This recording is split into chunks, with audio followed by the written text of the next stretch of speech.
Boa noite, pessoal.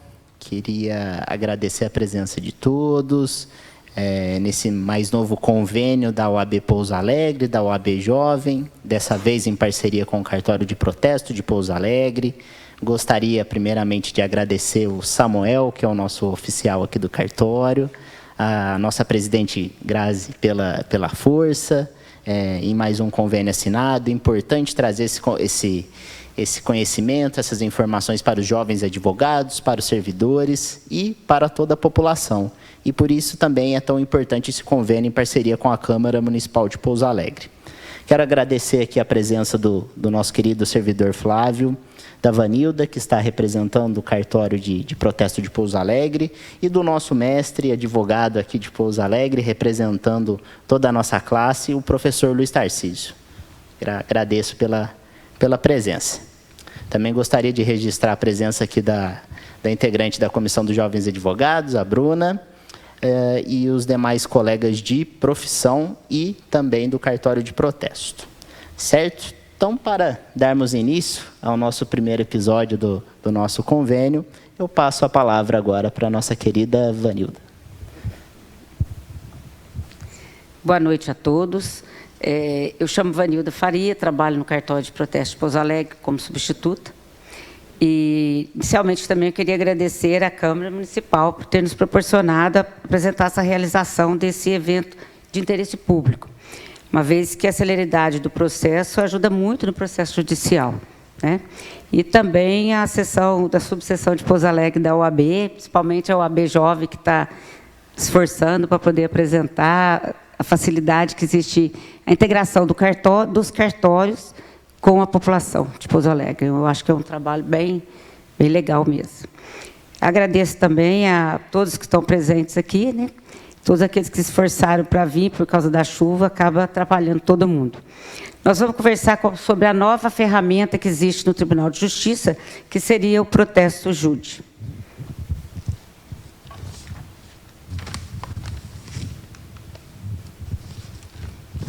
A base normativa do protesto júri é uma junção de leis, de artigos, da Lei 94/92 de protesto, do artigo 517 do CPC de 2015, da Resolução CNJ 185, que é muito importante, quando foi a instituição do processo judicial eletrônico, que trouxe mais facilidade e celeridade nos processos. O artigo 322, que é uma apropriação do artigo 517 dentro do provimento conjunto 93 de 2020, que vai falar das decisões judiciais que poderão ser protestadas. Tudo isso gerou o provimento conjunto 108 de 2022, que vai dispor sobre o protesto extrajudicial via o processo judicial eletrônico.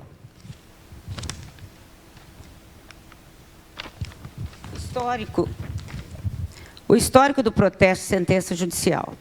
A sentença judicial, transitada e julgado, como título executivo, ela não era bem aceita. Até então, ela era mais era através de jurisprudências que se chegavam, né? Porque no CPC antigo, 1973, não tinha apresentação de que a sentença era, porém, um título de crédito. No julgamento do recurso especial de Rio Grande do Sul de 2008, do STJ, foi muito importante porque esse recurso conseguiu repassar que todos os detalhes da sentença judicial ela tinha com objetivo de cobrança também, e ela passava a ser um título de crédito. O protesto comprova o inadimplemento, funciona por isso como poderoso instrumento a serviço do credor, pois alerta o devedor para cumprir sua obrigação. Isso aí, para vocês que estão, os advogados, né, é muito importante, porque às vezes uma cobrança que não é muito cara, um aluguel, por exemplo, e o teu devedor, uma pessoa simples, ela está precisando daquele dinheiro, de repente esse título vai chegar, essa execução vai ser uma coisa boa, porque ele tem chance de pagar no cartório, esse título, tá? E vai ter outros detalhes, mas é possível que o protesto de sentença condenatória, transitada e julgado, que represente obrigação pecuniária, líquida, certa e exigível. O histórico do protesto da sentença judicial continuando.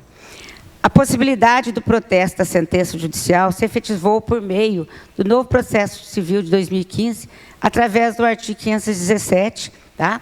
E em base também do artigo 523, que vai ser o prazo voluntário para pagamento do título. A decisão judicial transitada e julgada poderá ser levada a protesto, pois após o prazo do pagamento voluntário, previsto no artigo 523, né, que é o prazo de 15 dias, é quando você vai dar início na solicitação desse protesto da sentença judicial. E depois a gente vai vendo mais para frente, minucioso, vocês estão vendo a tela aí. Requisitos para protestar a sentença judicial. A sentença que versa sobre a obrigação de pagar a quantia certa e exigível. Não é possível protestar, por exemplo, outros tipos de obrigação, de dar, fazer e uma obrigação declaratória.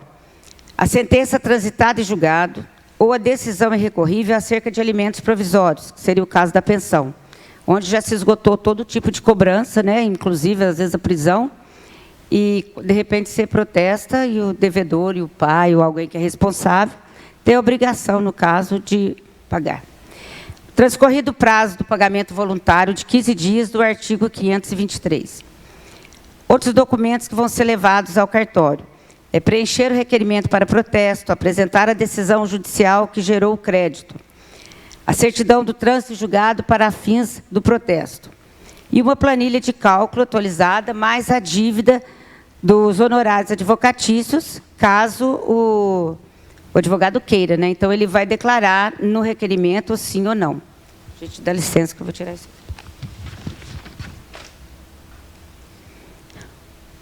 Nós podemos continuar e abrir o que seria o protesto júdi. O formulário do protesto júdi, ele está na página do TJ. Vocês vão fazer uma busca de protesto júdi e vai abrir o provimento conjunto 108 de 2022. Nesse provimento vai ter acesso a toda a parte do advogado, a parte do cartório, e vai apresentar todos os passos para vocês chegarem até o cartório para protestar. O cartório de protesto hoje aqui em Pouso Alegre está bem já atualizado com a parte de... Como chama? Digital, perdão. E nós vamos estar dispondo no nosso site o formulário de protesto. Aí, nesse formulário de protesto, vai facilitar. Às vezes, não precisa nem entrar na parte do protesto júdi, tá? Formulário de requerimento de protesto. Hoje, já saiu uma legislação nova, agora, acho que em junho, final de maio, que o cabeçalho do formulário do requerimento de protesto, ele está vindo como se fosse uma petiçãozinha, tá? Então, eu, Vanilda Faria, representada pelo meu advogado tal, conforme nos autos do processo X, né? E ele vai vir alegando o artigo 517 do Código 2015, que é o artigo que vai levar o protesto júdi, uma das partes, né? Que depois vai ser oficializado através desse novo provimento, que é o 108, 2022. É muito importante constar que cada parte desse formulário tem que ser muito bem preenchido pelo advogado. O número dos autos é onde esse documento depois vai para a secretaria. A secretaria não pode ter erro nesse documento, senão ela vai voltar esse documento. Então, os autos, o número do processo, a data transitada e julgada da decisão. A partir dessa data que vai possibilitar o protesto júdi através da sentença judicial, através do PJI, perdão. A data do decurso do prazo para pagamento voluntário, que seria a última data prevista.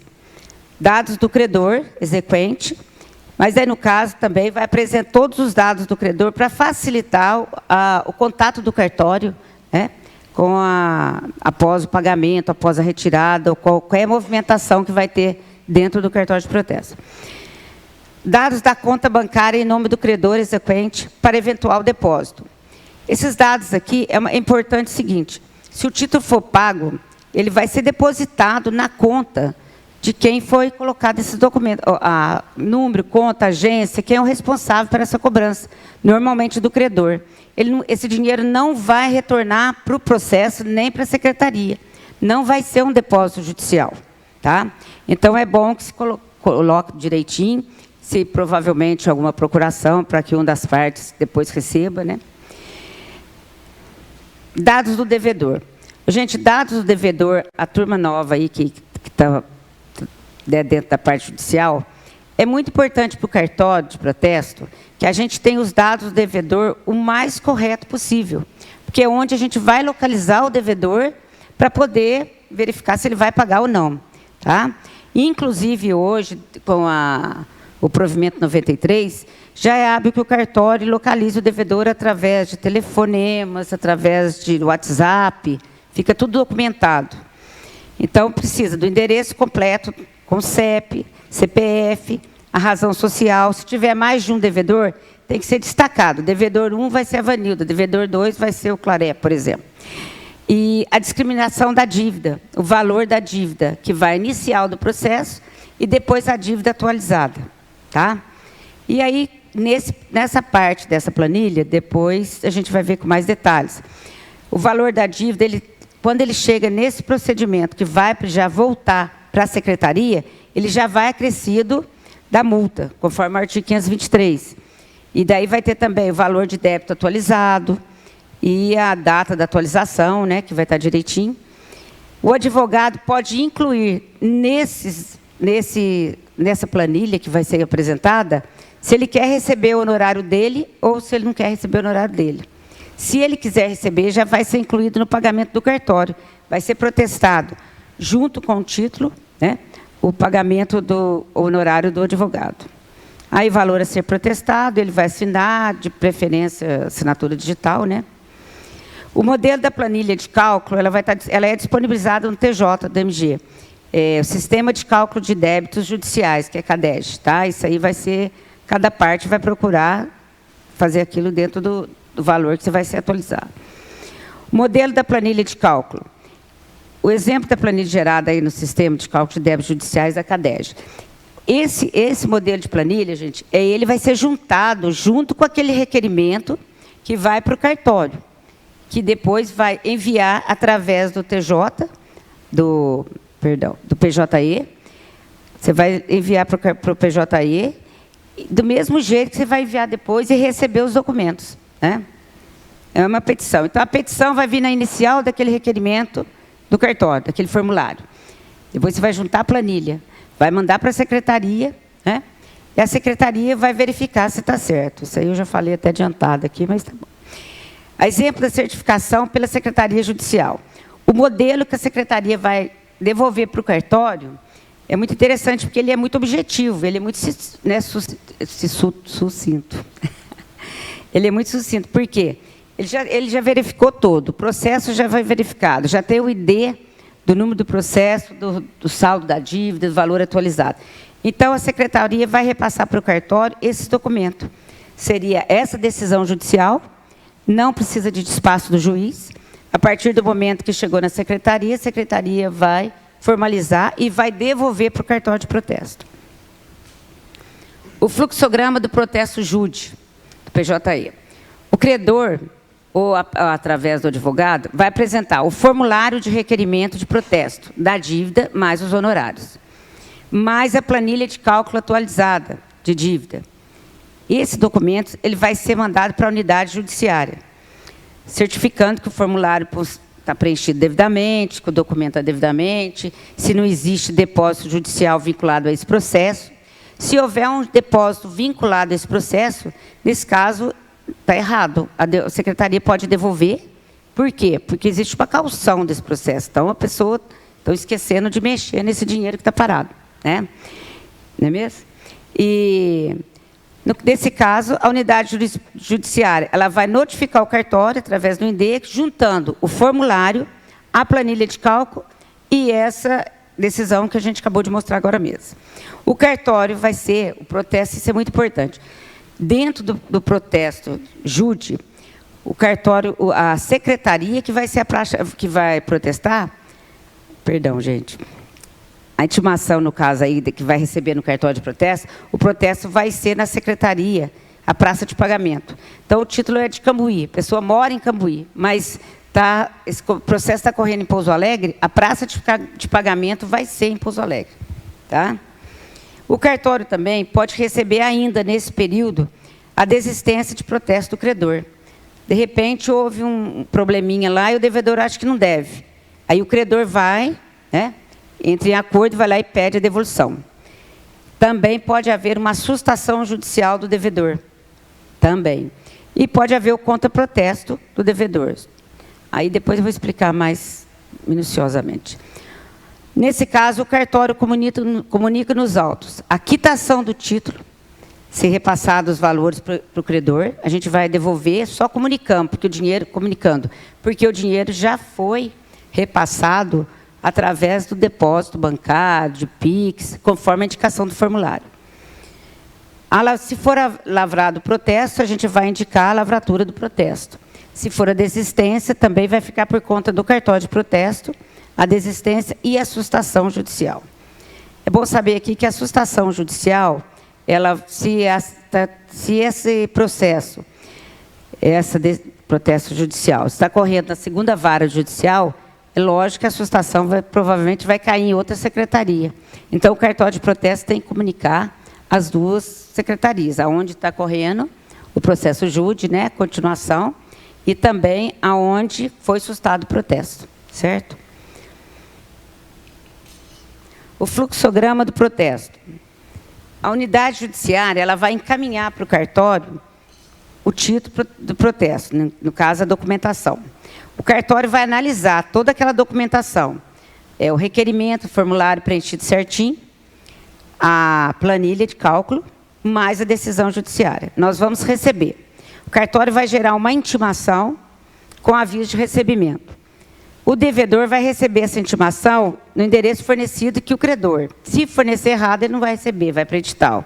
É uma chance a menos de você receber esse protesto. Tá?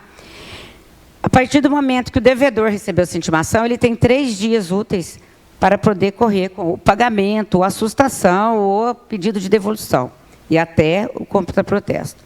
O devedor efetua o pagamento. O cartório repassa os valores ao credor indicado no formulário. O credor solicita essa retirada do cartório, através dos autos do PJE. O PJE, a unidade judiciária, vai comunicar ao cartório a respeito desse retirada. Eu acredito aí que é bem corridinho, porque dentro de 3 dias para fazer, né? Normalmente, pelo que eu verifiquei, a unidade judiciária vai ter 3 dias para poder responder também. Enquanto isso, o título está parado no cartório, enquanto a gente está vendo que está caminhando lá dentro da secretaria. Tá? O cartório encaminha o título retirado para a secretaria, no caso, no 4º dia útil do PJE, tá? Do processo. Dentro desses 3 dias, o devedor pode sustar o protesto.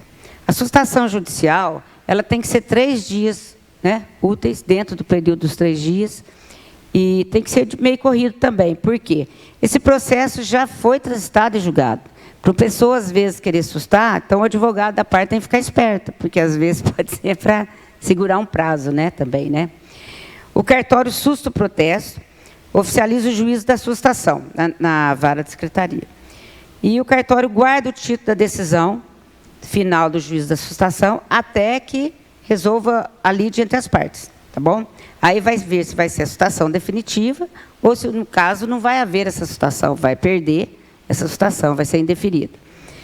O devedor pode também entrar com contraprotesto, tá? O contraprotesto é uma alegação que o devedor faz, que ela vai juntar no cartório, processo cartório. Ela vai ficar arquivada, mas o protesto vai continuar. Vai ser, apresentou a alegação, mas não vai desfazer. Para que não haja protesto, suspenda o protesto, é necessária a sustação de protesto. Tá? Nesse caso, passou os 3 dias, foi protestado, registra o protesto, não foi pago, não foi retirado, não foi sustado, o cartório vai registrar o protesto. A unidade judiciária vai receber em 24 horas o instrumento de protesto que vai passar para a parte do advogado. Né? No caso aí, o procurador vai receber o instrumento de protesto através do seu procurador. Diferença entre procedimentos de protesto. Isso aqui é muito interessante porque a protesto da sentença, através do artigo 517 do CPC de 2015, ele veio trazer essa novidade desse protesto judicial, né? Documento de dívida que seria protestável. Então, existem 2 diferenças. Quando é protesto de sentença, conforme também já através do artigo 322 do provimento 93, que deu firmeza nessa sentença, de protesto de sentença, o requerimento vai ser entregue no balcão do cartório. Tá? E esse ofício vai juntar o formulário, o balcão do cartório, e o ofício e a decisão que vai vir lá do fórum, da secretaria, vai vir em forma de certidão, com as partes do exequente, do executado, o mais próximo possível o endereço para a gente poder localizar o devedor, que é o objetivo desse protesto, Júlia, agora, é a celeridade, é levar a resposta desse protesto, porque já ficou enrolado um tempão com o transitado e julgado. O protesto, no caso do sentença do provimento 108, o requerimento vai ser caminhado via PJE. Então, você não precisa nem ir no cartório. Você vai mandar o formulário mais a planilha, recordando o passado que nós já falamos, você vai mandar o formulário mais a planilha para a secretaria vai devolver juntamente com a decisão e tudo via PJE, que vai adiantar bem. No caso do protesto no domicílio do devedor, o artigo 517 vai dar como praça de pagamento o protesto no domicílio do devedor, enquanto que, no protesto de sentença do provimento 108, o protesto é na comarca da tramitação do processo. Ele mora fora, mas está tramitando em Pouso Alegre, o processo vai correr aqui, a praça de pagamento vai ser Pouso Alegre. Isso aí é muito importante, que vai adiantar, você não vai ter que levar no caso, esse processo da sentença, se você for pela parte só do protesto do artigo 517, você ainda vai fazer aquela certidão com relatório e vai levar pessoalmente no cartório de outra cidade. Enquanto que, na sentença do provimento 108, você vai acompanhar que o título já vai estar no cartório. Apresentação da certidão para fins de protesto, que seria o caso da decisão. No protesto da sentença do artigo 517, você vai ter que requerer essa certidão para fins de protesto, como eu falei. E no protesto da sentença do provimento 108, vai ser um mero certificado da secretaria, que é ela que vai enviar para o cartório de protesto, juntamente com o relatório, juntamente com a planilha. A diferença entre protesto de sentença e averbação premonitória. O protesto de sentença judicial, baseado no artigo 517, agora oficializado através desse provimento 108, às vezes no cartório aparece muito a averbação de sentença. Manda por e-mail, queria averbar a sentença aí no cartório, aí bagunça. Só que a averbação de sentença, ela é baseada, ela é enviada para o cartório de registro de imóveis, DETRAN, né, um bem assegurado. Então, no protesto de sentença judicial, é realizado no cartório, enquanto que a averbação de sentença, ela é realizada no cartório de imóveis ou no DETRAN. A previsão legal do protesto de sentença é o artigo 517 do CPC de 2015. A previsão legal da averbação de sentença é o artigo 828 de 2015. 828 do CPC de 2015. O protesto de sentença judicial é somente após o trânsito julgado, transcorrido o prazo de 15 dias para o pagamento voluntário, enquanto que a averbação de sentença ela é após a admissão da execução do título, né, pelo juiz. Você vai pedir uma certidão e vai enviar direto no cartório de registro de imóveis. Protesto de sentença atesta a inadimplência de uma obrigação, enquanto que a averbação de sentença ela vai dar publicidade do fato que tramita uma ação judicial em face do proprietário de um bem que ele tem. O protesto de sentença judicial, ele inscreve a dívida dos cadastros de proteção ao crédito, CPC, do SCPC, do Boa Vista, do Serasa. E hoje é muito importante vocês saberem que todo o cartório do Brasil inteiro tem uma CEMPROT nacional, Central de Protesto Nacional. A consulta do seu cliente, tanto o seu cliente quanto o devedor que você vai executar, essa consulta é gratuita. CEMPROT nacional, você vai... Ah, mas olhou aqui no cartório, hoje aconteceu um caso, não tem protesto. Ah, mas está aparecendo no banco, está aparecendo no banco. Esse cliente seu morou em São Paulo há 2 anos atrás. De repente, esse protesto, quando você jogar no CEMPROT nacional, vai dar o cartório que está o protesto, o valor da dívida, como você vai acessar o telefone, às vezes até por meio de boleto. Tá? Isso é muito importante. E no caso da averbação de sentença, já vai configurar uma fraude à execução, né? Caso haja a venda desse bem, que ele está suspenso, seguro aí no processo. Ô, gente, aqui eu estou terminando a minha palavra. Desculpa aí se eu falei muito rápido, tá? Eu queria verificar para vocês o seguinte, em resumo. O cartório de protesto hoje é muito útil para o comerciante, tá? E, inclusive, para os advogados. Não se cobra emolumentos desde 2019 para o apresentante no cartório, nem para o credor, tá? Então, os emolumentos do cartório, a partir de 28 de janeiro de 2019, os protestos, os emolumentos foram postergados. Então, não tem mais aquela despesa, não vou deixar título no cartório, porque eu vou ter que pagar tanto, e depois o devedor não vai me pagar, e eu vou ficar sem receber. Não existe mais isso. Você pode colocar, tanto através de sentença, como cheque, nota promissória, nota fiscal, que seria o DMI, ou DSI. Por quê? Quando a pessoa te pagar, você vai estar com o instrumento de protesto na mão, juntamente com aquele título, né? Documento de dívida, que hoje é um dos, pode ser vários, pode ser encargos condominais, pode ser os honorários também, através de processo, né?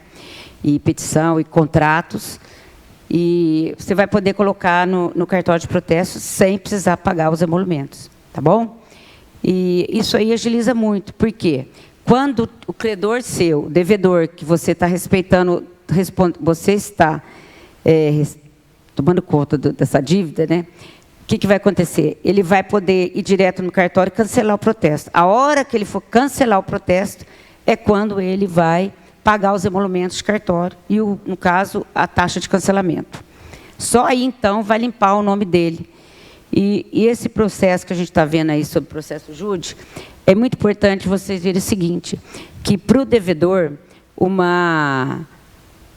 teu cliente, por exemplo, que ele está cobrando uma dívida de um aluguel, eu sempre penso muito nisso. Para ele é pouco, para o cliente seu, ele está R$3.000, R$2.000. Mas esse R$2.000, R$3.000 é fácil do seu cliente receber, porque você vai sujar o nome dele. Esse título vai, na hora que protestar, eu protesto hoje, amanhã eu faço um retorno na Central do Brasil inteiro, o título vai estar lá. Então, e o cartório, quando ele for cancelar, ele pode parcelar em 12 vezes no cartão. Ele pode pagar por Pix, ele pode passar a pagar por boleto. Então, hoje, toda essa tecnologia aí ajudou muito a cobrança, tá? E, às vezes, vocês, aqui a maioria é novato, né? Mas, às vezes, tem muito protesto, que está engavetado lá, processos engavetados, que, às vezes, o cliente desistiu de cobrar. E é a hora, às vezes, vocês pensar nisso e colocar esse título no cartório. Tá bom? Ô, gente, obrigada aí pela atenção, tá? E desculpa aí qualquer falha. Já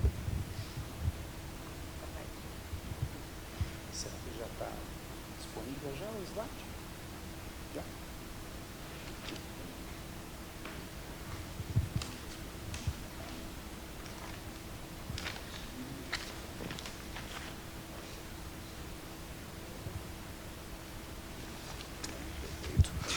Boa noite, pessoal. É um prazer imenso estar aqui com vocês. Agradeço o convite aí do meu amigo pessoal, Samuel, para estar aqui para poder trazer um pouquinho, contribuir um pouco aí com o dia a dia dos senhores, né? Boa noite aos palestrantes. Eu gostaria de reafirmar aqui o carinho que eu tenho e a admiração pelo meu mestre, fez parte da minha formação aí há um ano atrás, mais ou menos, né? Era criança de escola. Isso. Mas e aí eu estou trazendo acumulado aí mais ou menos 20 anos de poder judiciário, então eu posso, acredito que, contribuir um pouco para o expediente dos senhores. Bom, a gente está tratando aqui de um instrumento excelente de perseguição de crédito, né? Essa ferramenta disponibilizada aí pelo Tribunal de Justiça através do provimento traz mais uma chance de recebimento. É curioso, mas ao longo dos anos a gente tem visto aí muitos mecanismos de desvencilho do devedor, na verdade, e tão raramente a gente consegue alguma ferramenta para conseguir obter o nosso crédito, né? E aí a gente foi agraciado com essa possibilidade. Vamos falar um pouco aqui mais especificamente sobre o cálculo judicial, né? Na verdade, o cálculo do crédito, né? Do quantum devido. Julgo que seja a parte mais importante desse processo de protesto através do PJE, tá? Vamos lá. Então, a gente vai fazer uma análise, né, de toda essa questão do cálculo judicial e também a forma de atualização do crédito. A gente vai fazer uma coisa bem prática aqui, tá, pessoal? Porque, na verdade, aqui o objetivo é esse. Vamos lá. Considerações sobre a pertinência do pedido e da apresentação de cálculos pelas partes, né? No rito ordinário, pessoal, é muito comum a gente ver as partes apresentando seus próprios cálculos, havendo até uma impugnação, né, por parte do devedor, na maioria das vezes, e esse débito ser levado ao contador judicial, para que as partes possam ali resolver essa questão em relação ao débito. Então, aí, a gente tem bastante da figura do contador, né, da contadoria lá do fórum. O processo ele é cardeado, né? Antigamente, o físico ficava ali meses até que essa conta era atualizada, enfim. Hoje, o PJE ficou um pouco mais célere essa questão, mas a gente tem que dar vista também e não tem prazo para apresentação desse cálculo através da contadoria. Então, a gente tem aí uma questão um pouco mais atravancada. Vou chegar lá, o porquê de eu estar tocando nesse assunto sobre o atravanco, né? No rito sumaríssimo, né, a gente já fala ali de juizado especial, a gente tem lá a figura do artigo 52, inciso 2 da 9.099, que é o servidor judicial que faz o cálculo. Então, o contador, a contadoria já não aparece no rito. Aliás, se aparecesse no rito, não haveria que se falar em sumaríssimo, né? A gente já perderia essa essência da celeridade processual do juizado especial, em que pese, vou deixar consignado aqui, a tentativa de ordinarização do rito do juizado especial, né?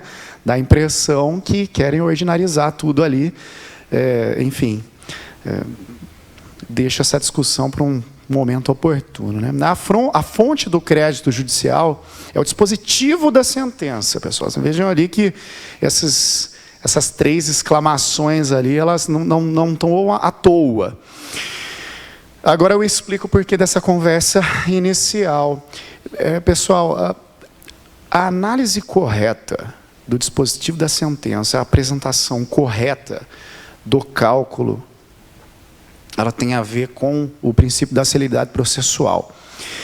Muitas vezes, absolutamente não é raro, a gente vê as partes reclamando acerca da demora do processo judicial, enfim, mas não é sempre que é culpa do Poder Judiciário, tá? O próprio devedor tem o interesse de enlarguecer esse processo, demorar para pagar. É interesse. Eu estou falando para os senhores aqui, os senhores podem estar do lado contrário, né? Não do lado do credor, mas pode estar do lado do executado também. Então, os senhores sabem que há mecanismos realmente ali, são recursos, impugnação por excesso de execução, enfim, que fazem o procedimento demorar. Mas, se vocês não inventarem moda, o que eu quero dizer com isso? O vai que cola não cabe no Poder Judiciário. Então, se não utilizarem o fator correto, né, o índice correto de atualização desse valor, se colocarem ali um mês a mais de juros, isso dá aso à tese defensiva. Então, assim, os senhores poderiam estar recebendo esse valor com alguns meses, vão receber daqui a anos, porque vai ter recurso, vai ter embargos para excesso de execução, enfim.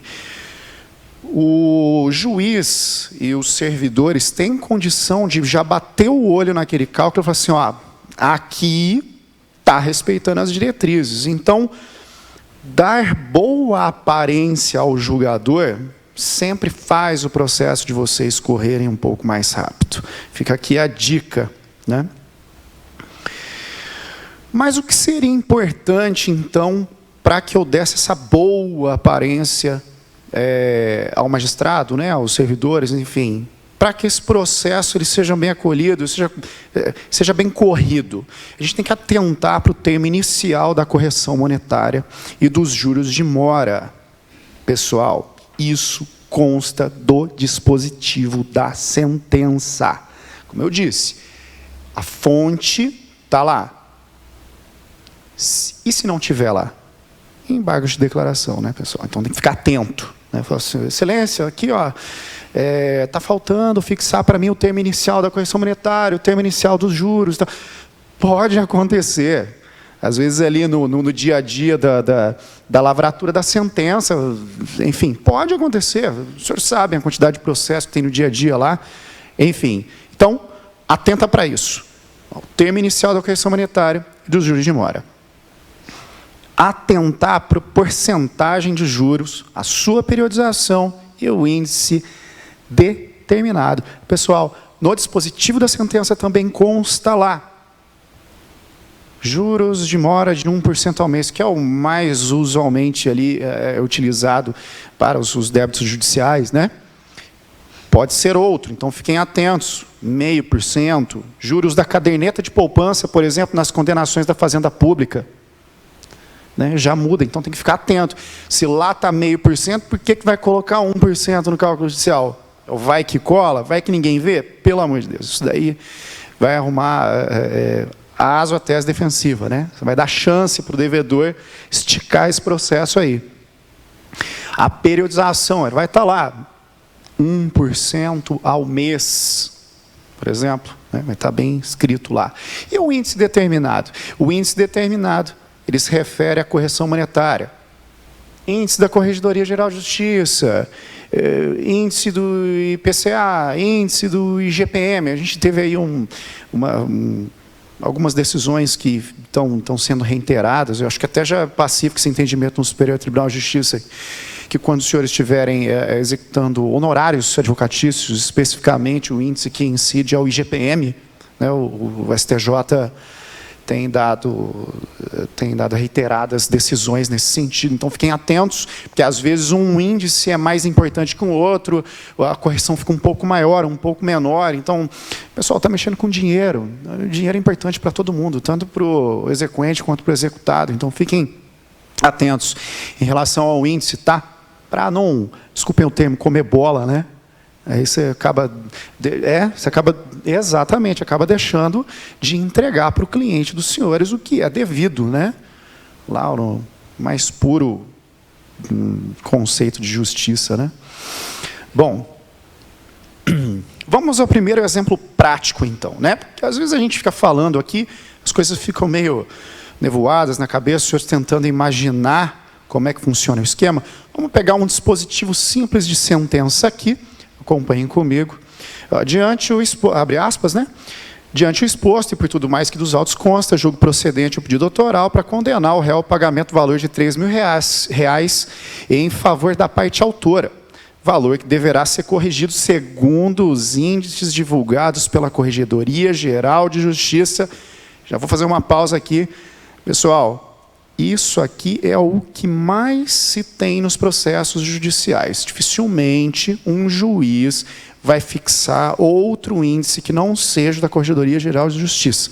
Então, fiquem bem atentos a isso, tá? Nos termos do artigo 397 do Código Civil e acrescido de juros de mora lá, à razão de 1% ao mês, desde a data do inadimplemento da obrigação. Eu coloquei entre aspas aí essa hipótese de ação de cobrança, por quê?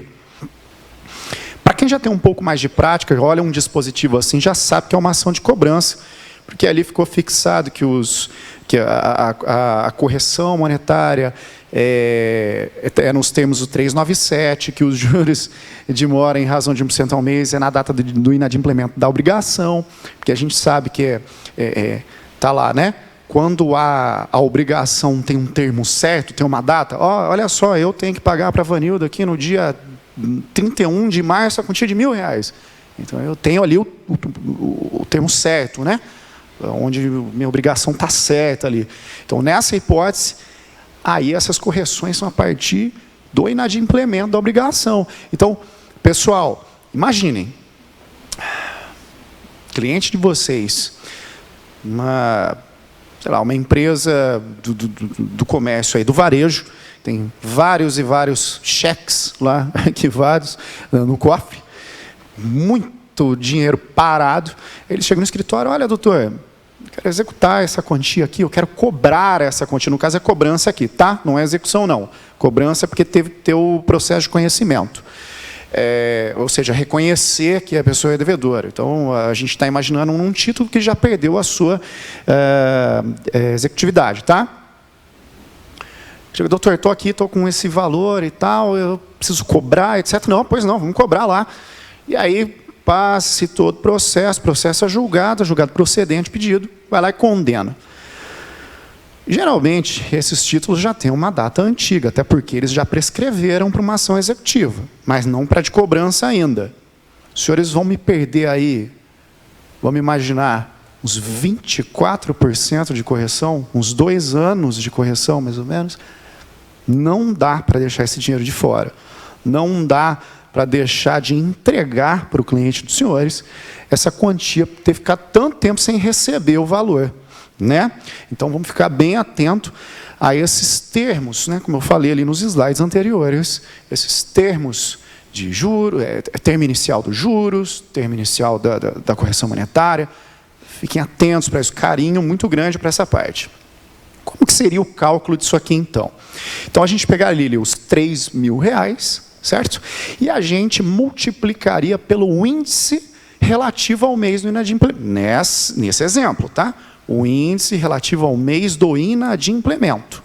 Bom, o que a gente vai fazer? Vamos no manual, como eu fiz muitos anos lá no fórum. A gente não tinha aplicativo, a gente não tinha sistema para fazer essa atualização, não no juizado especial, onde eu fiz isso por 10 anos, porque a gente não tinha perfil, né, da contadoria, eu era servidor judicial, eu era assessor de juiz na época, então a gente não tinha esse acesso, então a gente tinha que fazer à mão mesmo, tá? No manual, contando ali na calculadora. Então a gente fazia lá, R$3.000, eu entrava no site do tribunal, os senhores vão ver lá na página inicial, arrasta para o lado, vai estar os fatores de correção, entra mês a mês, é divulgada a tabela, atualizada os índices. Eu pegava o índice, pegava o mês do inadimplemento, vamos imaginar que o inadimplemento ocorreu em dezembro de 2020, vamos falar assim, tá?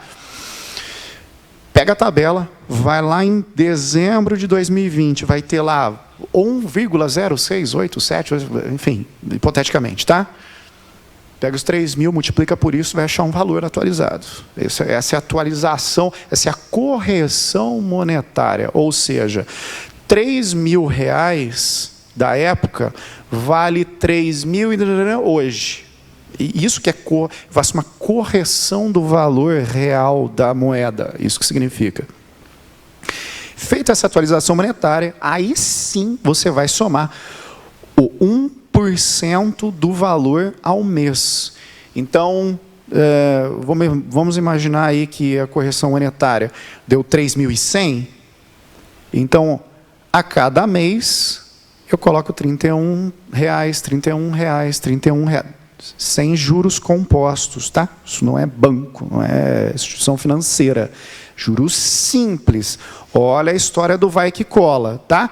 Cansei de pegar cálculo, o advogado jogando juros compostos em débito judicial. Espera aí. Eu me lembro até, minha queridíssima doutora Jaqueline, que hoje já é aposentada, ela dava risada na sala. Ela falou assim, cara, não é possível. Enfim, vai jogar 1% a cada mês. Então, os senhores têm que ir lá nos autos do processo, ver quando que foi a citação. Lembrando, juizado especial, a citação é na data mesmo. No rito ordinário, era antes, né? Era a juntada dos autos, né? Do mandado e tal. Hoje é PJE, hoje é fácil, já fica constando lá qual que é a data da citação do requerido, né? Na época é requerido, ele ainda não é executado, né?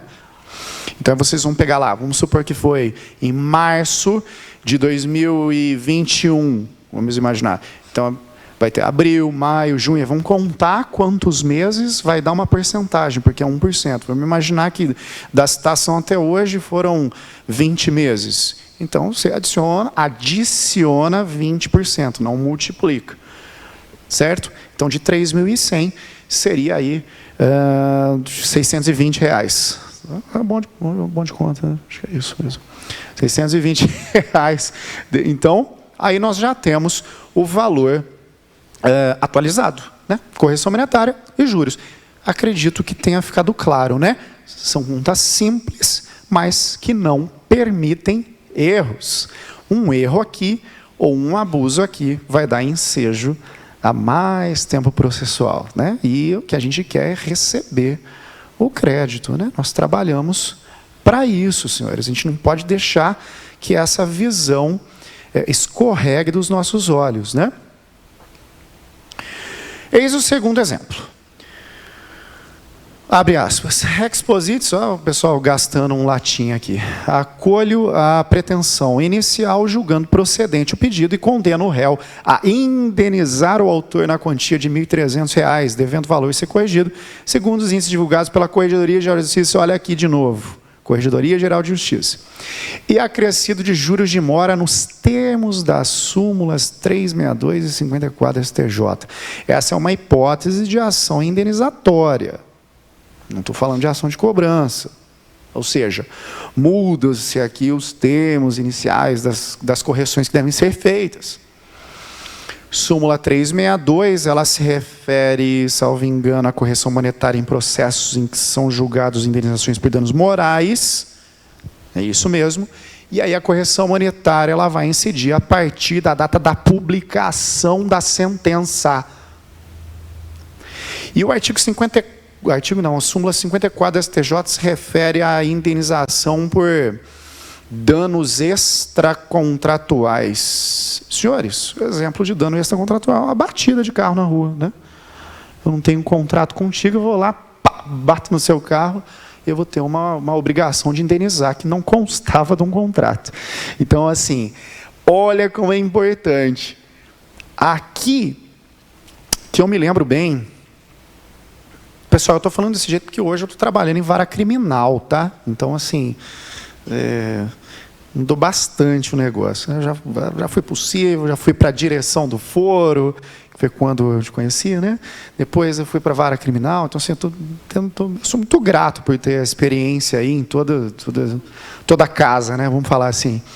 Mas eu me lembro bem que esse tipo de correção aqui são as mais pesadas, porque geralmente você pegava ali desde a data do evento danoso e 1% ao mês. Então, pensem, por exemplo, a batida de carro até se resolver é uma correção bem importante. Então, fique, mais uma vez, e eu não vou me cansar de dizer isso, conforme alguns slides lá atrás, fiquem atentos para o termo inicial dessas correções. Isso é muito importante na hora do recebimento do crédito. Então, vamos pegar como é que a gente resolveria isso daqui. Os R$ 1.300 a gente ia multiplicar pelo índice relativo do mês da publicação da sentença. Atentem-se para utilizar a tabela atualizada, tá bom? Lá no site do TJ, eles demoram um pouco para publicar a tabela do mês.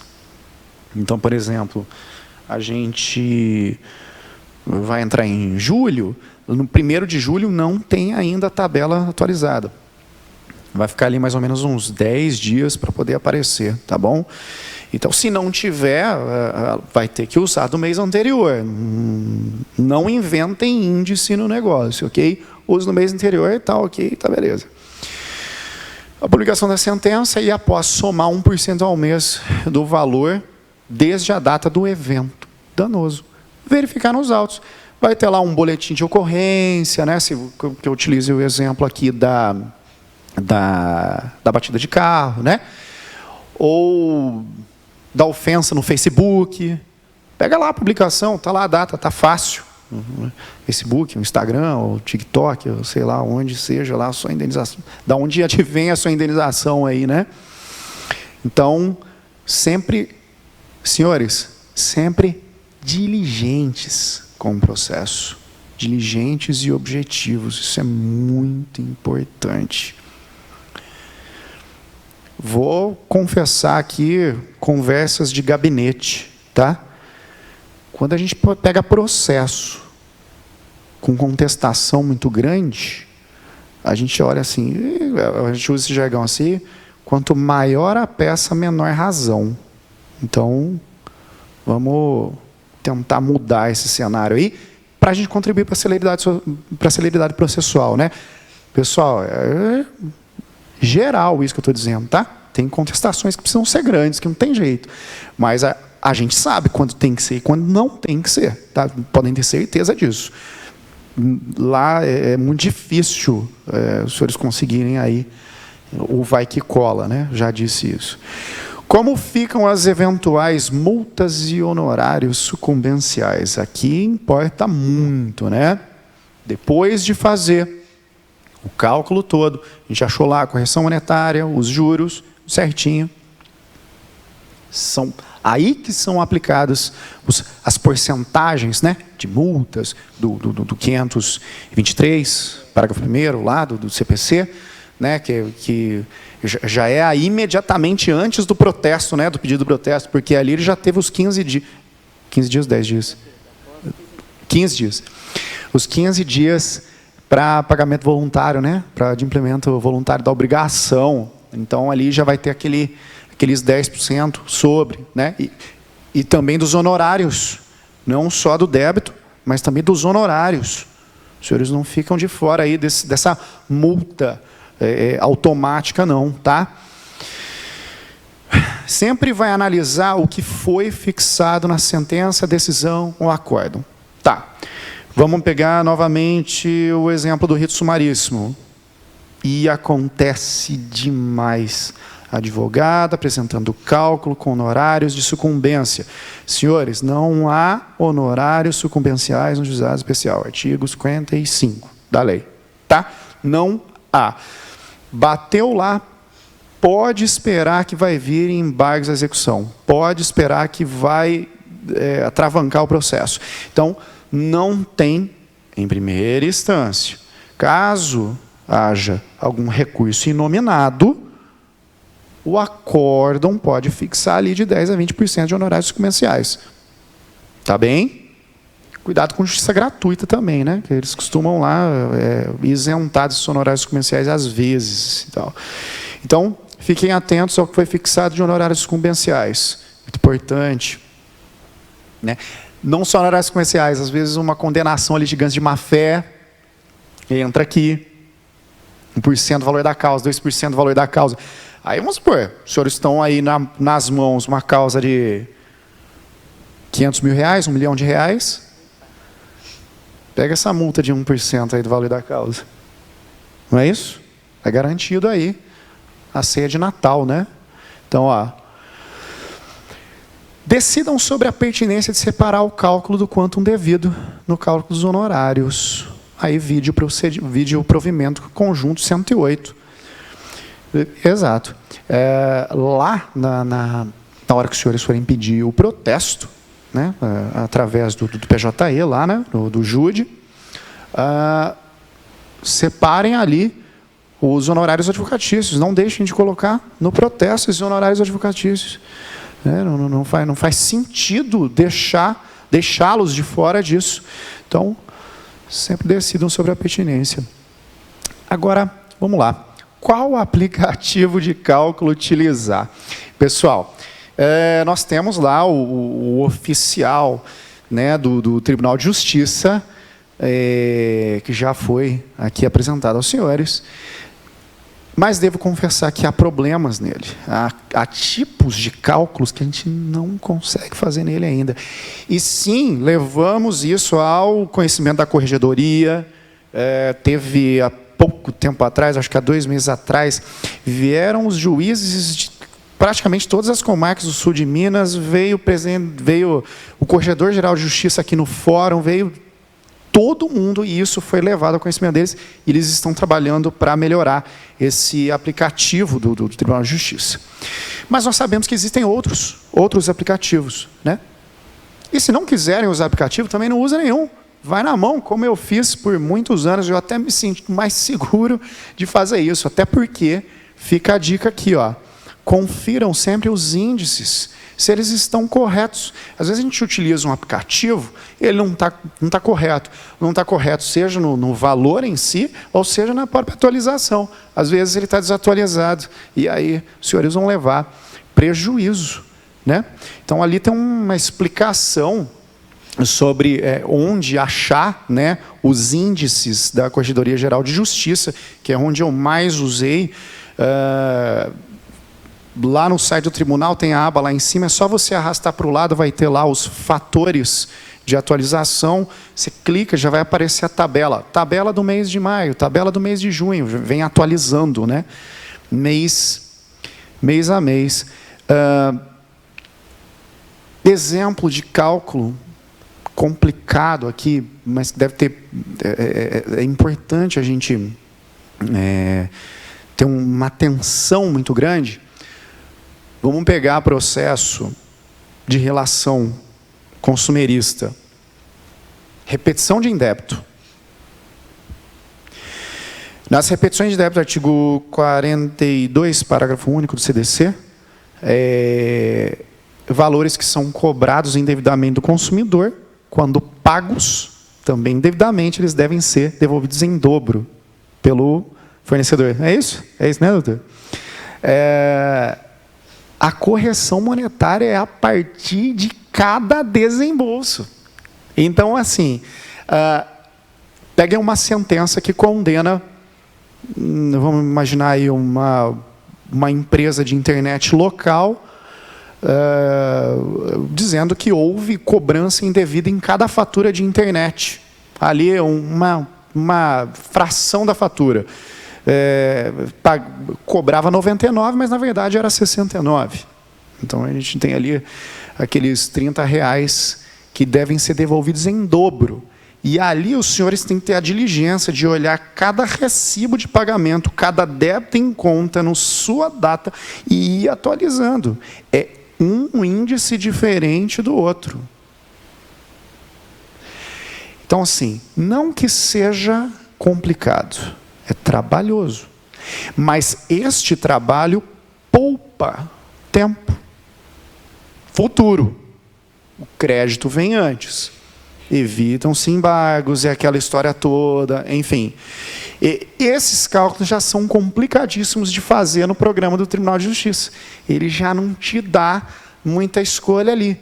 Ou, por exemplo, em embargos de execução, em que o executado ele fala que já efetuou o pagamento, a gente tem que fazer cálculo em tempo pretérito. O que quer dizer isso? Na hora de atualizar a correção monetária, tem que pegar a tabela que era vigente, na época. A gente volta no tempo, faz de conta, vai lá no site do Tribunal de Justiça, pega a tabela que era vigente na época do pagamento.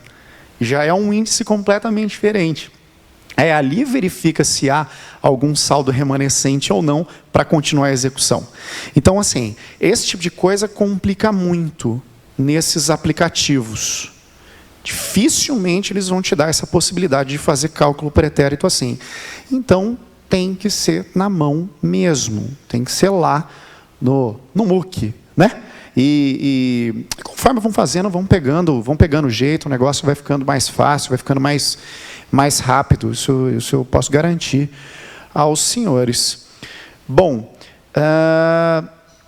Espero ter contribuído aqui, né, com um pouco dessa matéria sobre cálculos. Parece um pouco maçante, mas, na verdade, ela é o que há de mais importante para os senhores, porque é dali que vai tirar o salário, né? É dali que vai vir o rendimento. Então, a gente não pode deixar de prestar aquele carinho mesmo para esse documento que tem que vir anexado à petição do protesto júri, tá? Então, sem esse cálculo, que não necessariamente precisa ser aquele exemplo que foi dado, sem esse cálculo, não vai passar a petição, ele não vai ser levado a efeito aí a pretensão, até porque essa análise é feita pela Secretaria do Juízo, não vai nem a despacho do magistrado, tá? Então, não existe nem chance de discussão. Então, o negócio é bem objetivo mesmo. E objetivo da forma como tem que ser, né? Esse crédito tem que ser adimplido rapidamente, tá bom? Muito obrigado. Obrigado, vou passar a palavra agora para o meu mestre aqui. Boa noite a todos. Paulo, senhora presidente, boa noite. Que prazer rever vocês. Estou aqui com 3 brilhantes alunos. Vanilda, da minha primeira turma, era criança de colo, é óbvio. Flávio, brilhante, o Paulo, é uma alegria para mim. São alunos realmente estimados, é uma oportunidade de revê-los. Muito obrigado ao AB pelo convite e por essa oportunidade. Estou aqui vendo vários dos meus ex-alunos, mas que alegria revê-los. Já vale a pena sair na chuva só para ver essa turma. Obrigado por terem vindo, é uma grande honra para mim, é um grande prazer para mim rever vocês. Sejam muito bem-vindos. Eu cá estou ouvindo as brilhantes exposições e nós acabamos fazendo um caminho contrário, se pensarmos bem. Nós começamos tratando do protesto, tratamos de como realizar o cálculo e instrumentalizar o protesto. Eu abandonei meus papéis cor-de-rosa ali. Eu vou voltar, então, e falar o momento anterior à criação do título. E, a partir daí, talvez ter algumas ideias para pensarmos. Mas antes, eu não sei se é possível, Vanilda, lá naquele formulário que você apresentou, você consegue recolocá-lo aqui na tela, por gentileza?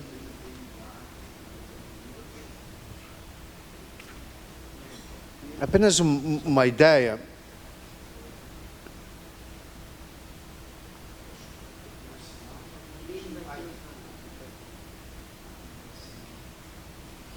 Aí. Não, aí mesmo. Eu estava pensando ali na dados da conta bancária.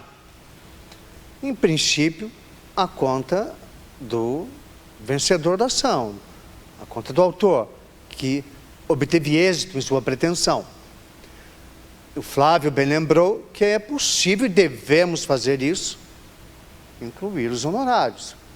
Honorários são sagrados, você sabe. E o Blue Label está pela hora da morte. Então, temos que tomar cuidado com isso. Muito bem.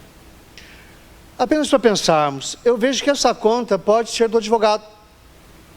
Não há motivo nenhum para... É até mais seguro para a operação e me parece mais veloz. Por cautela, vocês sabem que cautela e doce de pêssego não fazem mal a ninguém. Por cautela, lançaria a conta do advogado com uma procuração, com poder específico, para indicar a conta, receber e repassar.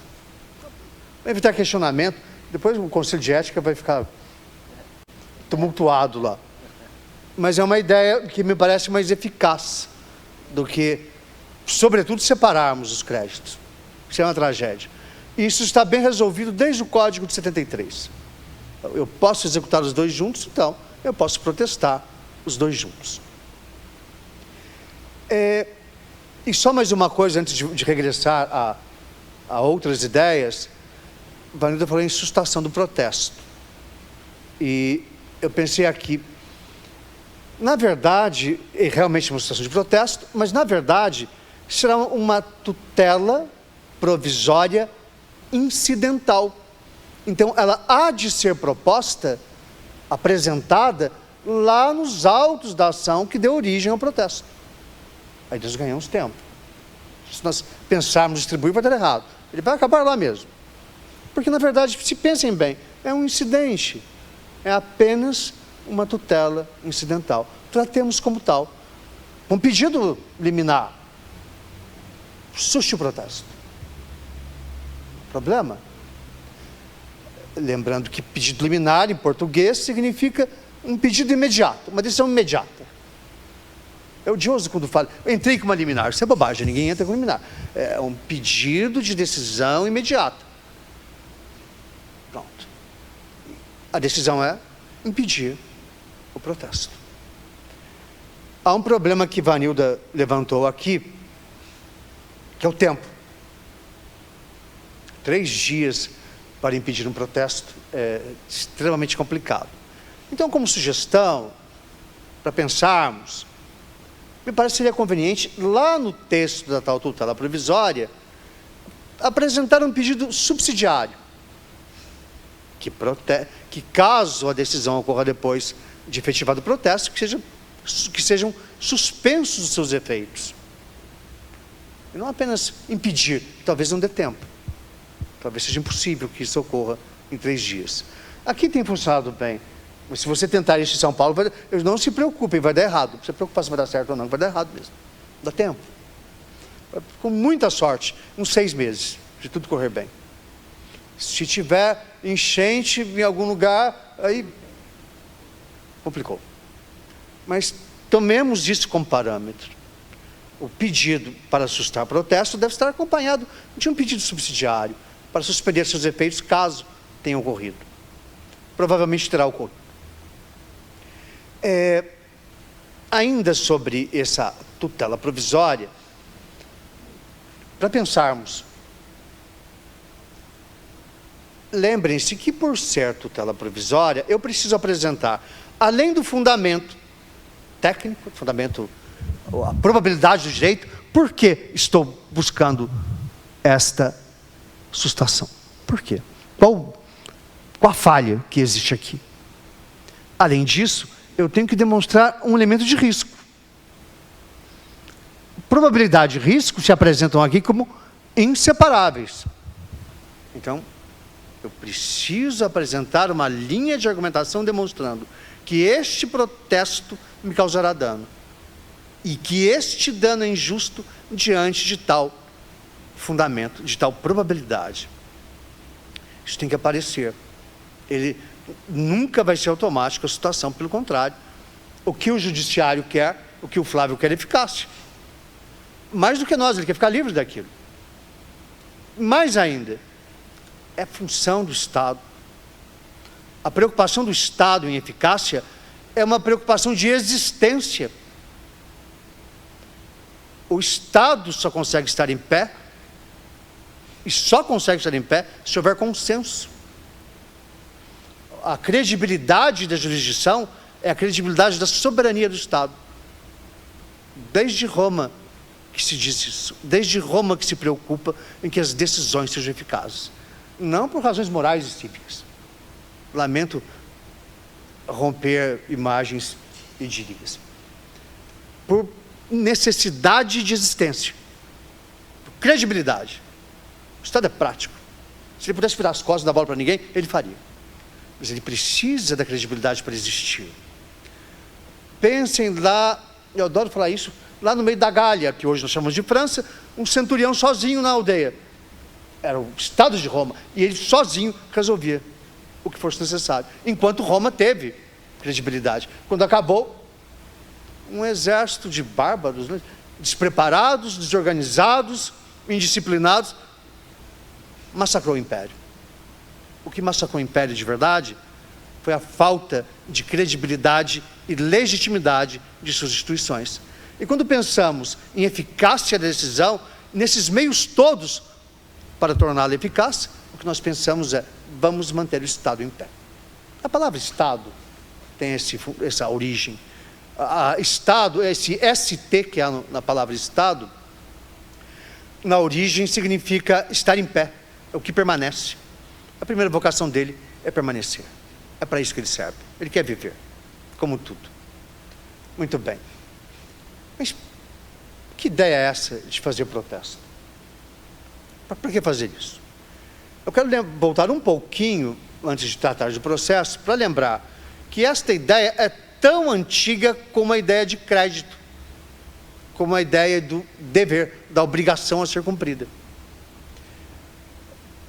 Nós poderíamos voltar à ideia do protesto lá na Revolução Comercial, que se inicia no século XI, quando aparecem os bancos,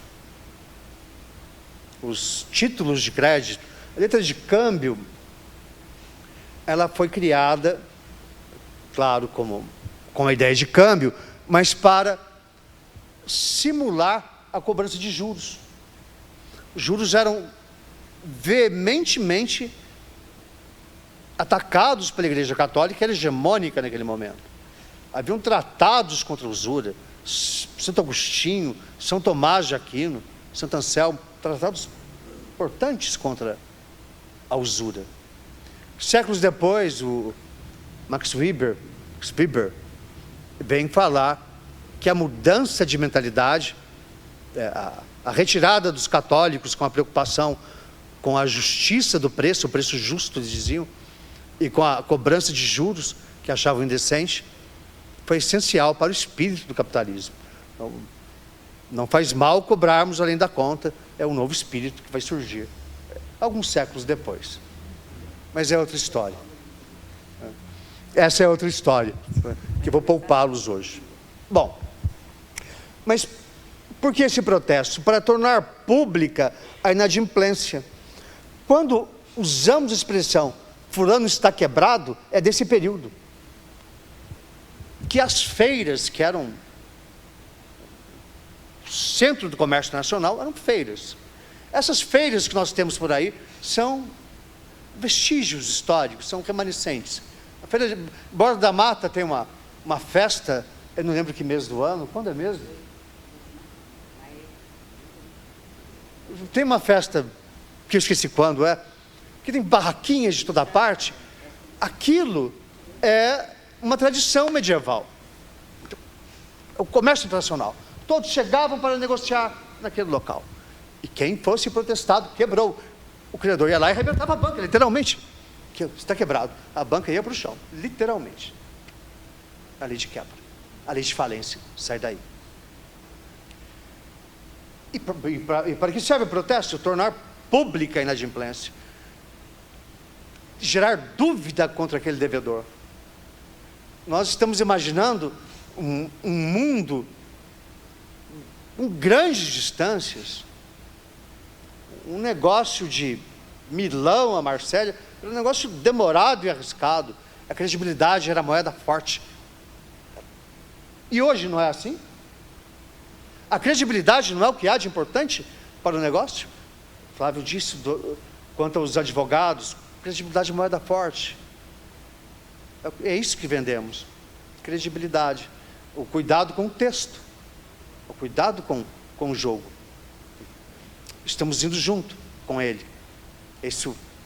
E é para isso que serve o cartório, o protesto, para gerar desconfiança. Mas ainda, Vanilda, o sujeito fica mais incomodado com o protesto do cartório do que o processo. Porque ele vai lá na Magazine Luiza comprar um liquidificador em 36 parcelas e não consegue. Pô, se irrita. Nossa, vou ficar sem liquidificador. Isso é um problema grave. Não faz mal que o judiciário fique bravo. O juiz multou por litigante. Portanto, não se preocupe. É verdade. Mas se ele chegar no Magazine Luiza e não sair com o liquidificador, ele fica chateado. Ele fica chateado. É um efeito prático, além da nossa imaginação de juristas, porque nós ficamos teorizando. Eu escrevi uns papeizinhos aqui, eu queria falar sobre algumas teorias aqui, eu vou poupá-los disso depois de ouvi-los. Mas não, o que importa para o cidadão é o mundo da vida, é lá fora, é o cotidiano. Importa comprar liquidificador. Essa grande função, desde lá do século XI, nós estamos tratando de 1000 anos aqui de tradição de protestar as pessoas. Com a mesma finalidade, eficácia. Eficácia. Tornar pública a inadimplência, criar dúvidas sobre a pessoa. Ele não se incomoda de ter uma ação, mas se incomoda de perder o crédito. Em coisas banais.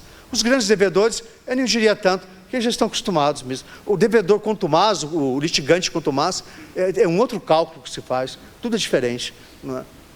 Mas até ele, ainda sobre efeito do protesto, deixe-me lembrar que o mesmo grande devedor que participa de licitações públicas, ele está fechado, ele está bloqueado. E isso incomoda mais do que a própria sentença. Ele está fora do negócio. É um motivo para protestar. Nós queremos incomodar o devedor. Jus incomodandi, diriam os romanos. Não por maldade. Advogados têm coração puro, mas por eficácia. O nosso objetivo é ser eficaz, e esse é o objetivo da jurisdição. Quando pensamos em jurisdição, se eu passar do tempo você me avise, por gentileza. Professores adoram o som da própria voz. Se deixar eu fico falando. Mas o Paulo está avisado aqui, para não deixar que isso aconteça. Quando pensamos em jurisdição, em direito, além da ideia de manter o Estado, que é fundamental, credibilidade da soberania, credibilidade da organização social. Além disso, essa ideia busca justificar de alguma forma o mundo. O direito colonizou a vida e num processo contínuo. E essa explicação do mundo e do direito, nós poderíamos dividir em pelo menos 3 fases, mas apenas para lembrarmos e nos organizarmos quanto ao pensamento. Até o século XIX, início do século XIX, final do século XVIII, se explicava o direito e o mundo pela religião. Então cheguei a perguntar-se, por quê? O protesto? Porque Deus quis. Claro. Por sinal, a Bíblia, em Deuterônimos 19, eu anotei porque eu achei divertido. 16, 8. Diz lá, fala de cartório. As cidades e vilas têm que ter um cartório. O cartório tem previsão bíblica. Mas nós, do direito, não. Nós somos bárbaros mesmo. Mas diziam que nós, o direito, que justificavam o direito a partir da religião. Então, eu perguntaria para o Paulo, por que a lei? Por que agravar? Porque está na lei. Mas por que essa lei, Paulo? Por Deus quis, diria ele. É um bom moço. Mas eu imagino na Bíblia, eu não achei, Paulo, depois você mostra.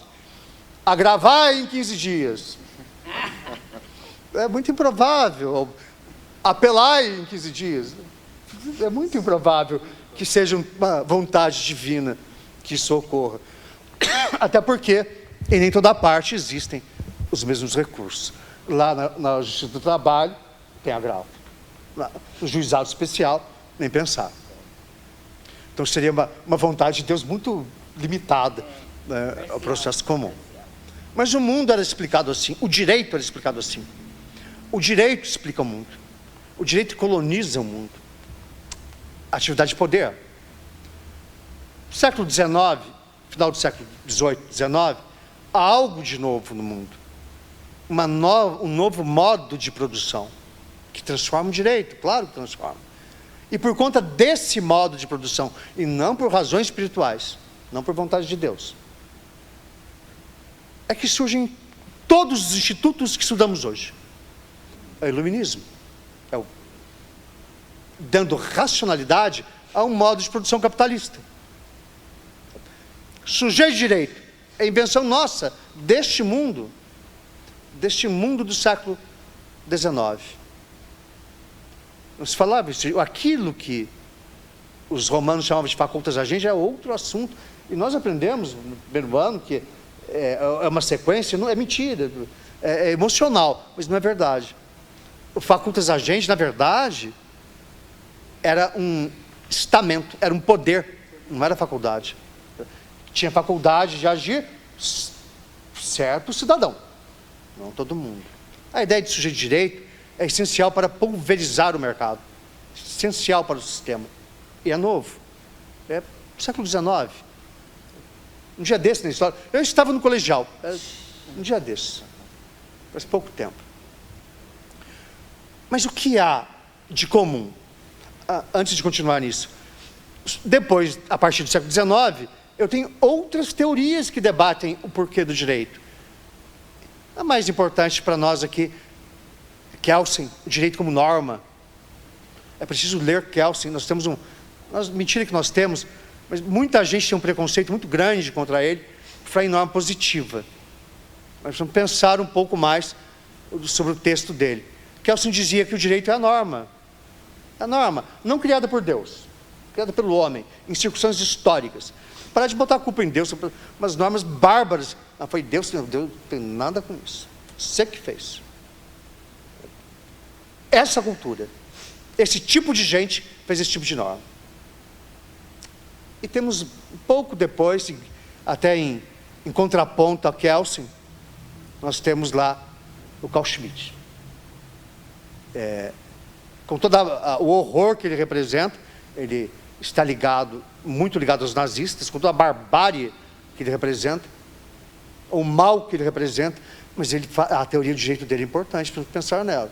Ele diz que é mentira do Kelsen que direito é norma. Ele diz que direito é poder, norma. Nós, nazistas, pegamos a Constituição democrática de Weimar e rasgamos, chegamos no lixo. E não foi que os militares fizeram no Brasil. Fizeram. Direito é poder, disse ele. Algo interessante para se pensar. Direito é norma, mas antes é poder. Há uma outra corrente que eu vou poupá-los dela, que necessitaria de muito tempo, que é de um autor russo, desse período, do início do século XX, chamado Evgeny Pachukanis. Ele vê o direito como uma totalidade social, como uma forma social. Isso lhe demandaria muito tempo. Mas pensando só nesses dois, e pensando no que eu havia dito de introdução sobre a ideia de eficácia e sobre a importância do protesto, é que nós vamos enxergar que essa jurisdição, comprometida com a eficácia, ela vai ser positivada entre nós na Constituição de 88. Lá, como princípio da celeridade, como um direito a uma solução rápida dos litígios. Não por acaso.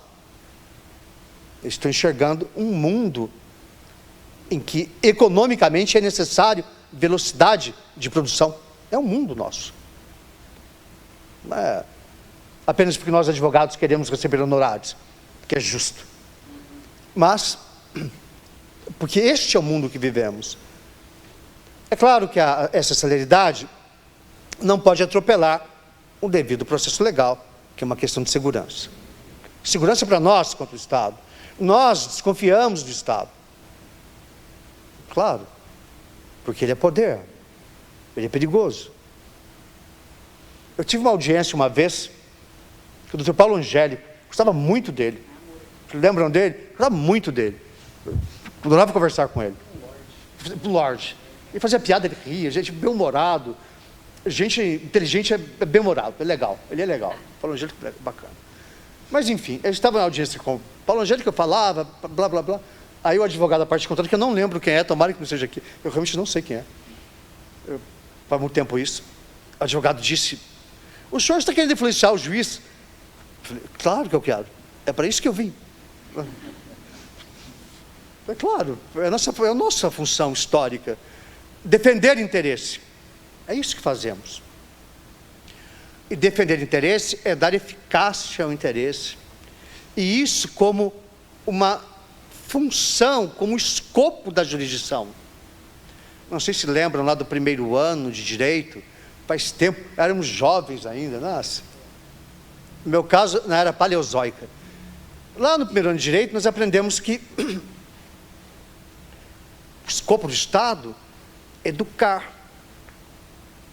O escopo da jurisdição. Ela educa quando o ato ilícito gera consequência. Quando o devedor paga mesmo no final. Mas educa também quando não paga, quando é ineficaz. E vamos criando um tipo de sociedade, um tipo de cultura. E nós, advogados, nós fazemos parte desse jogo. E ao levarmos e ao buscarmos a entrega de eficácia, providências eficazes, que vão lá na ponta, já no cumprimento de sentença do protesto, estamos pensando aqui em obrigações de pagar quantia em dinheiro. Existem outros tipos de obrigação que poderiam gerar outras medidas de cautela, mas o protesto não, só para dinheiro. Além dessa medida específica, voltando um ponto atrás, ao longo do processo, inclusive no cumprimento, seriam possíveis outras medidas de cautela. Já que chegamos na ideia do protesto, fizemos tudo de trás para frente, o que é uma boa forma de ver o mundo. Flávio conhece ele, o Kierkegaard, ele dizia, a vida se entende ou se olhada de trás para frente. É assim que o processo também, você vai olhando de trás para frente, não é? Esse é o nosso negócio.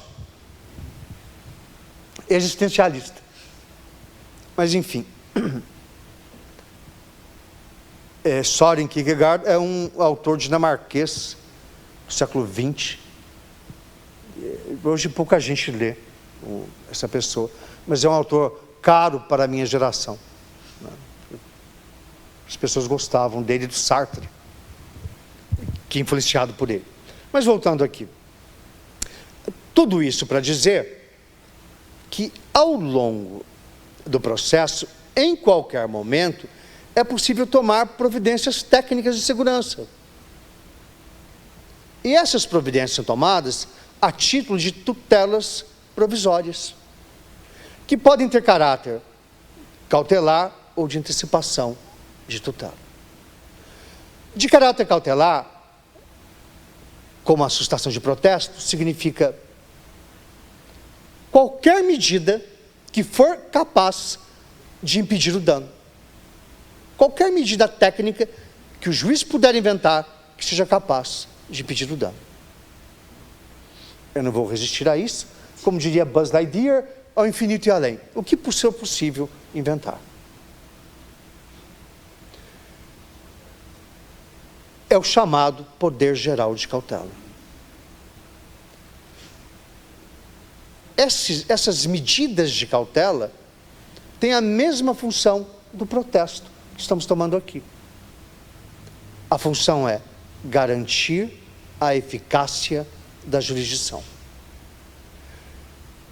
Como função histórica, indispensável para a sua existência e com o objetivo nosso, dos operadores, todos eles.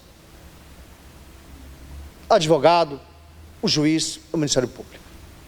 Nós queremos que a decisão seja eficaz. Ninguém quer colocar a sentença no quadro. A sentença há de ser eficaz. E justamente por isso, e agora vou voltar ao protesto, eu perdi a noção do tempo que eu falei, já encerrando. Falei muito, passou muito.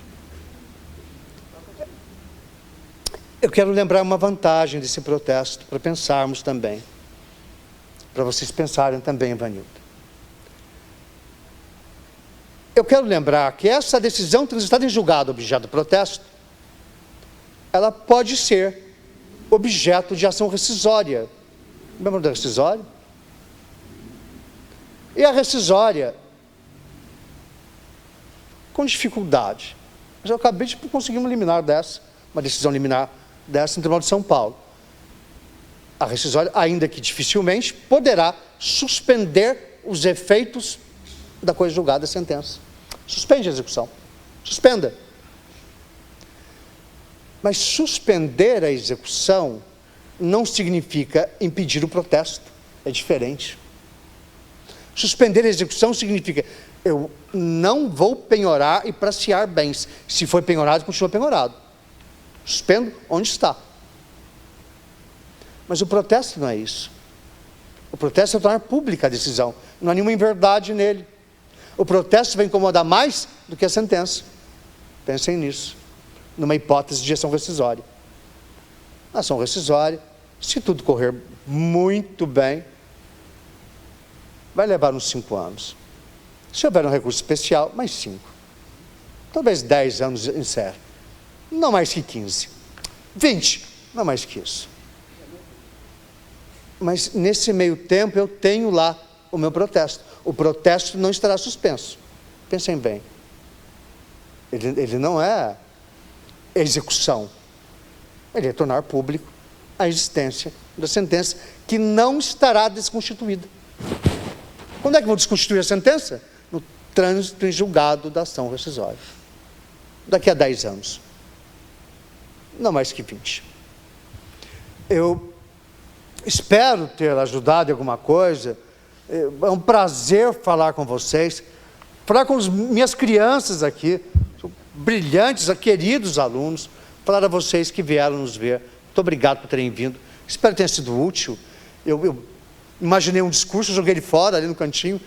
E fui voltando a partir do que vocês falaram. Eu achei sensacional e muito prático, muito eficaz para nós advogados. Eu devia ter trazido o meu pessoal que faz esse serviço prático. Né? Porque eu confesso que eu não faço, eu não ponho a mão lá no PJE.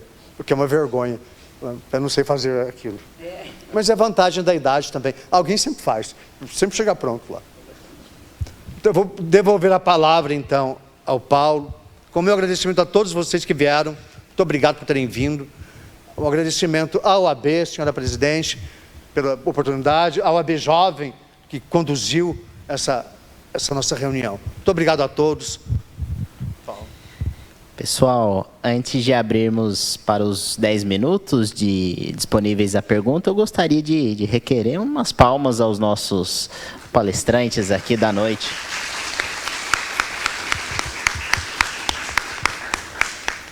Pessoal, colocamos aqui o microfone ao centro do salão para aqueles que tiverem alguma dúvida, para que se manifestem nesse final de encontro. Estejam à vontade aí para aproveitar o momento agora.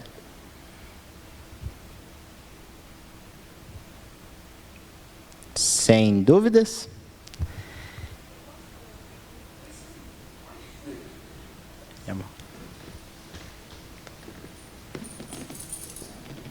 Eu não sei se vocês... Boa noite. Boa noite, professor. Boa noite, Paulo. Boa noite, Ronilda. Boa noite, Flávio.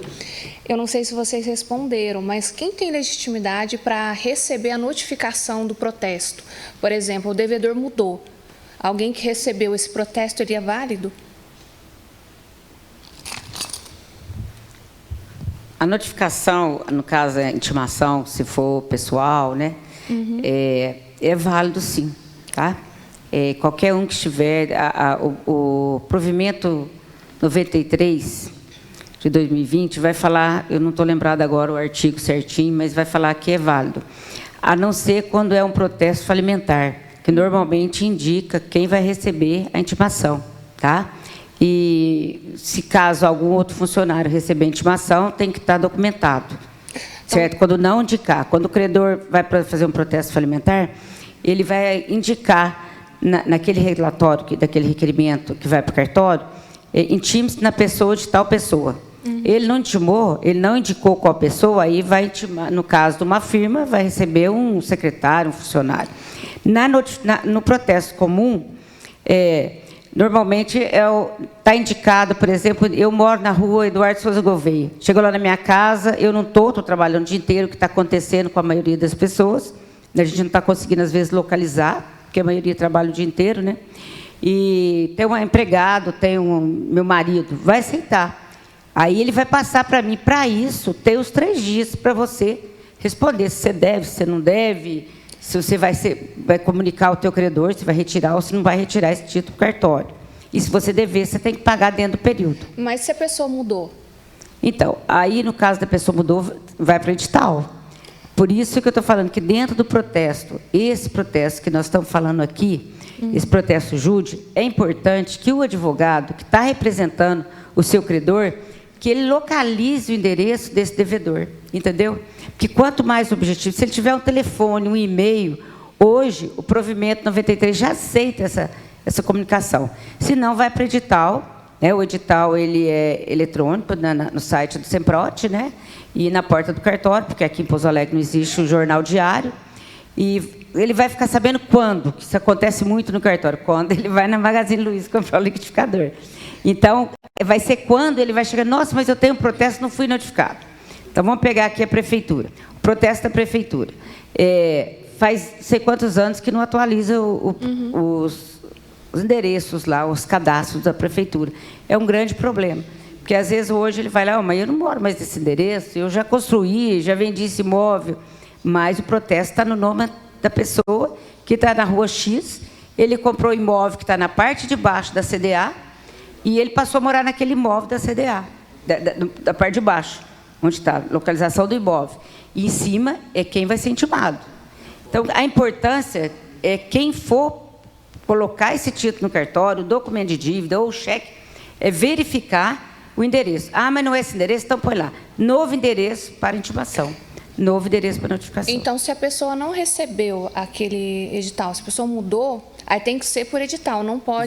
Vai ter não que ser, pode não. colocar no protesto lá sem ser por não, edital. Tem o período do edital, tá? Tem que ser. Tem o prazo do edital. Tem que ir pelo edital. Tá? Tem.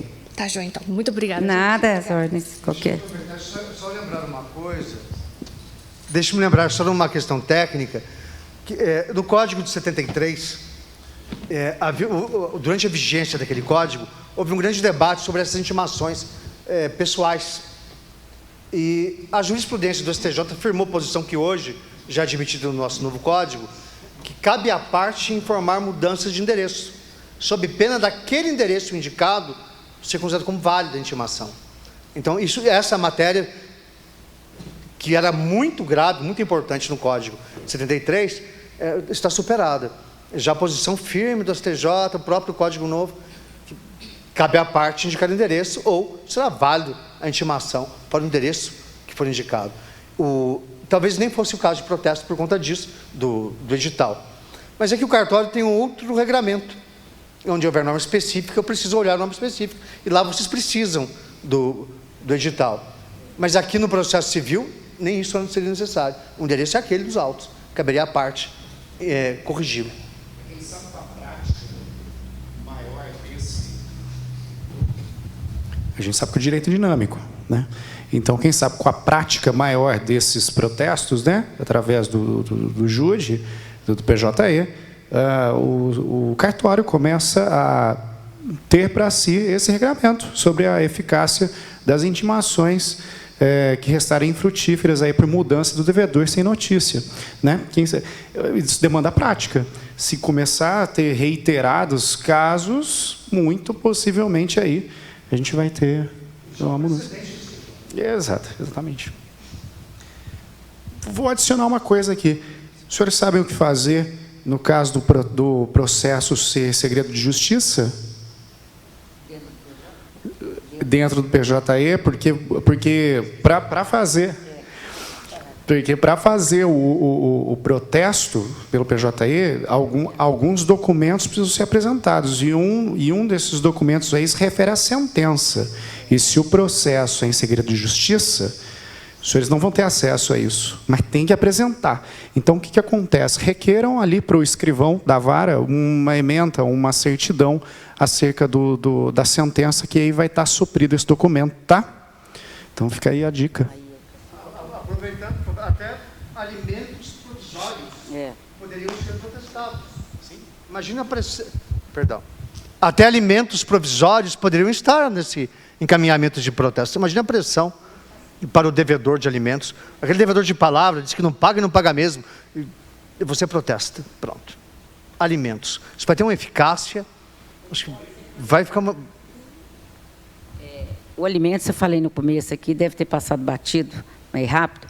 O alimento pode ser protestado, no caso aí do protesto. Aí, dentro do PJE, esse processo de alimentos, como é de segredo de justiça, a partir do momento que a secretaria passa para o cartório, ela passa a documentação. Depois, ela tem um lugar lá que ela vai bloquear o acesso nosso a esse processo. Tá bom? Ela só vai para passar para o cartório a dívida, a decisão, e o advogado vai cobrar, no caso dessas pessoas, da pensão, entendeu? Mas ela pode sim, eu falei no começo, deve ter passado rápido. Mais alguma pergunta? Estamos encerrados, então, nesse nosso primeiro episódio. Retornaremos no segundo semestre, dando continuidade a esse convênio firmado com a Câmara. Agradeço novamente a participação dos nossos convidados e tenham todos uma boa noite.